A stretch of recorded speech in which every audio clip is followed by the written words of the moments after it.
Como é que está? Como é que está, meu irmão? Bem, tudo bem? Tudo na paz de Jesus? Tudo na paz. Como está a família? Tudo bem? Bem. Isso que você quer. Eu estava meditando hoje ali, me dando uma lida ali, e me relembrando do tempo que, já que a gente vive no mundo evangélico, tempo do princípio da igreja. Como começou o evangelho no município de Tupã-Seretã, né? Isso, o tempo de Tupã. A verdade é que o município de Tupã-Seretã abrangia até aqui Toropia, ali até o rio, né? A princípio, até onde eu sei, não sei se foi um pouco adiante ou não, né? Mas nessa época a gente lembra assim que os nossos irmãos antepassados, né, que eles tiveram aí trabalhando, congregando, como chegou o evangelho foi muito interessante, né? Sim. Na região, né? Que não existia a Igreja Evangélica Assembleia de Deus naquela época, né? Até para o povo eles achavam muito estranho. Nenhuma outra denominação evangélica, né? Sim, era a Igreja Católica, né? Que predominava na época. Mas daí essa história a história que o irmão Acelino nos contava, era na casa do pai dele, do Frontino, né? Isso, que era no Rincão Bonito. Né? A verdade, denominaram aquele Rincão Bonito quando começou o evangelho. Ainda naquela região ali. Nós estamos aqui fazendo esse documentário e daí contando para vocês um pouquinho da história, da parte que nós ficamos sabendo daquela época. Foi bem... E que hoje nós somos fruto de um trabalho de 80, 90 anos atrás. Para vocês terem uma ideia, né, irmão Isaías? O irmão Acelino, que é o mais velho da turma hoje, que já é em memória, a irmã deles, ele está com 98 anos. Inclusive falei com ele essa semana a respeito desse documentário. Então a gente fica feliz de saber que eu e você e as nossas famílias somos fruto deles, né? Fruto de uma pessoa que ficou no casarão. Por causa do evangelho né? Continua que você fica mais... A história foi interessante, né? E eles contavam para nós que naquela época daí houve perseguição, né? Exato. Quando começou a igreja, só que essa história foi um irmão do irmão Frontino que ele foi para Palmeiras das Missões trabalhar e lá ele ouviu o evangelho, a verdade da palavra de Jesus, e a verdade da palavra de Jesus ela transforma, ela muda a vida do ser humano, e ele se converteu naquela época, né? Como ele se converteu, ele veio trazer essas boas novas para cá. Exato. E daí ficou 15 dias, acho que foi que eles contavam para nós na região ali, e já começou a igreja. E interessante que a primeira que aceitou Jesus foi a filha, né, do irmão Frontino, esse, né, que é o pai do irmão Acelino, a irmã dele, que era a mais velha. Né, 3 irmãos. Né, a mais velha. E ela começou ela entendeu mais rápido o evangelho e já estava pregando o evangelho, né? Eu acho interessante que eles nos contavam também assim que naquela época o delegado veio para acabar com aquela história, porque aquilo para eles seria uma seita, uma coisa tão diferente que eles não entendiam. Só que eles começaram a entender mais profundo, porque quando eles chegaram, quando eles estavam num culto ainda ao ar livre, lá na sombra das árvores, né? O delegado chegou com um soldado a cavalo naquela época, era tudo a cavalo que eles trabalhavam, né? E a intenção daqui de Toropim.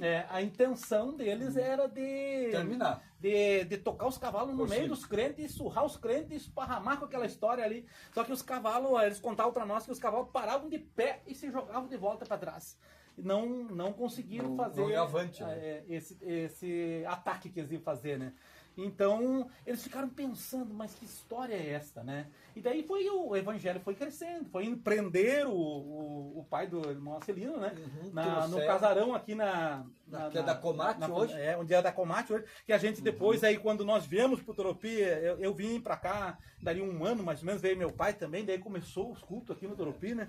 Daí a gente era os cultos domésticos lá na casa do meu pai, depois aí nós alugamos a casa ali. E esse do teu pai, por isso que me veio sentimento, igual você tocou nesse assunto, me veio sentimento de fazer isso aí, porque eu trabalhava, não vou citar o nome aqui, que eu não falei com o senhor ali, ali que eu trabalhava, ali do galpão que pegou fogo, por isso você entende quem era, e daí eu vim trabalhar aqui em Toropi, naquela época, eu, meu cunhado Valdo, e o irmão Zé, que nós chamamos, que é bem conhecido aqui, José Vils, e me deu sentimento, nós orávamos atrás ali, que hoje era um mercado, agora não é mais, tinha um pé de pitangueira, nós ia orar ali, e eu disse assim, irmão Isaías, sabe, só estamos nós 3 aqui. Vamos orar a Deus, que Deus envie alguém conhecido para nós perguntar se tem igreja aqui, não tem. E às 6 horas da manhã vinha o seu pai, o João Tormes e a dona Clemência. E eu lembro assim, o tempo antigo ainda. A dona Clemência vinha com uma chaleirinha, o senhor João Tormes, o irmão João Tormes, de saudosa memória, com um paninho assim, atado, né, e uma enxada. E eu ataquei ele às 6 horas da manhã. E falei para ele, eu nem sabia que ele era crente. Eu contei a história, daí ali que começamos. Daí eu não vou resumir aqui, pessoal, mas daí eu conversei com ele ali e disse, olha, daí ele me olhou para mim, tá, mas tu não é filho do Fredo Moreira? Eu, Fredo, filho do Ponciano, que eles se criaram com o teu pai. Eu, sim, sou filho do Fredo. Ah, não, então tá. Então... E ali nós começamos a conversar.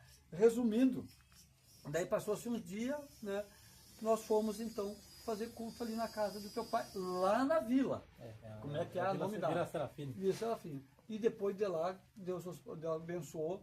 E o que me emociona, pessoal, é que Deus é maravilhoso, aonde prender os pioneiros, nós que já era fruto, quem sabe, da terceira geração, cultuamos em cima. Cultuamos em cima. Era no porão a prisão, isso, né? Em cima seria, acho que a delegacia, delegacia, época, né? Depois ali nós alugamos ali e foi a igreja ali. Muitas pessoas foram curadas, Jesus fez grandes obras ali, temos frutos, né? Tem pessoas que nem a história do irmão Laírto com o menino, né? Aqui eles chegaram ali daí com a criança doente, né? A igreja orou e deu vitória para eles, né?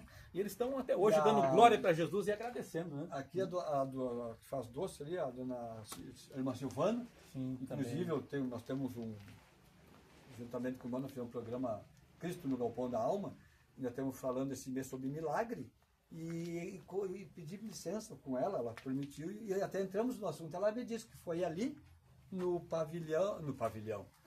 casarão, como nós chamamos, que ela recebeu essa dádiva da cura. Verdade, foi muito forte aquele dia. Só Deus para fazer isso. Então são sinais bons que ficaram. É verdade, né? São coisas e boas. Daí foi tantas vezes, né? Eu acho interessante também a vez que eles nos contavam que a irmã estava ministrando a palavra. Daí mais uma vez o delegado chegou com o soldado lá para prender. Ali Deus já tinha abençoado e já tinha a casinha, sim, a igreja. Daí né? já tinha a igreja, né? De tábua. E daí o delegado disse pro soldado, vocês ficam pro lado de fora aqui. Eu vou entrar lá dentro e vou surrar esses crentes, e os que saírem para fora, vocês baixam no cacete. Surram aqui fora, né?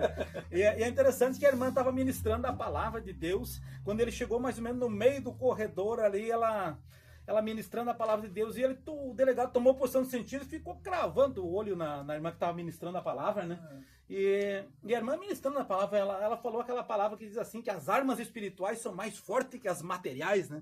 E quando ela disse assim, o revólver salta do coldre do delegado e cai no chão. E o porteiro veio dar uma olhadinha e disse, sua arma caiu. E ele ficou pregadinho ali, em posição de sentido, né? Depois que acabou o culto, tiveram que orar por ele para despregar do chão ali, foi forte. O Evangelho de Cristo é muito poderoso, ele faz obras extraordinárias. E daí o soldado, depois quando saiu para fora, perguntava, mas por que não surrou? Não tinha como fazer nada lá. Porque lá do lado daquela pessoa que estava pregando lá, estava o general. Né? E o nosso general é Cristo Jesus, e ele nunca perdeu batalha, né?